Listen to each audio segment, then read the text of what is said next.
The Revolutionary War looms large in American history as the moment when our newborn nation won its independence from Great Britain. But as well known as the Boston Tea Party, George Washington, Paul Revere's Ride, and Betsy Ross are, there are still some facts that we bet you didn't know. For starters, there wasn't just one Boston Tea Party, but two. In March 1774, 3 months after the original Tea Party, 60 men boarded a ship called the Fortune and dumped 30 more tea chests into Boston Harbor. Similar protests over the British government's Tea Act later spread to other colonies, including Maryland, New York, and South Carolina. And did you know that despite the dramatic story told in the famous 1861 poem, Revere didn't ride alone to warn fellow patriots that British troops were approaching Lexington on the night of April 18, 1775? William Dawes and Samuel Prescott rode alongside him, and some 40 men eventually joined the three patriots on their worthy mission. Revere also never shouted, "The British are coming," as the legend has it.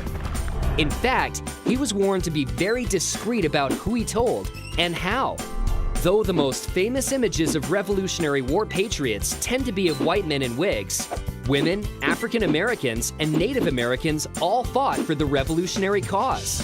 Thousands of women traveled with the Continental Army, working as laundresses, cooks, nurses, and even spies or couriers. Some, like Margaret Cochrane Corbin, actually took over for their wounded husbands behind the cannon. Corbin became the first woman to receive a military pension and is now buried with full military honors at West Point. It has been estimated that at least 5,000 African Americans also fought on the Patriots' side.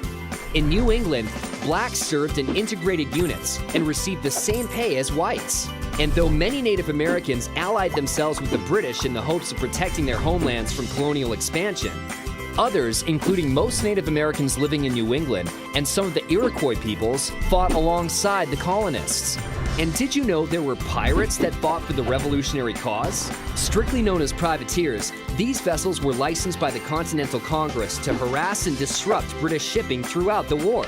Though no match for the powerful British Navy, privateers managed to help themselves to some $18 million by the end of the war, around $302 million in today's dollars. Pirates as revolutionaries?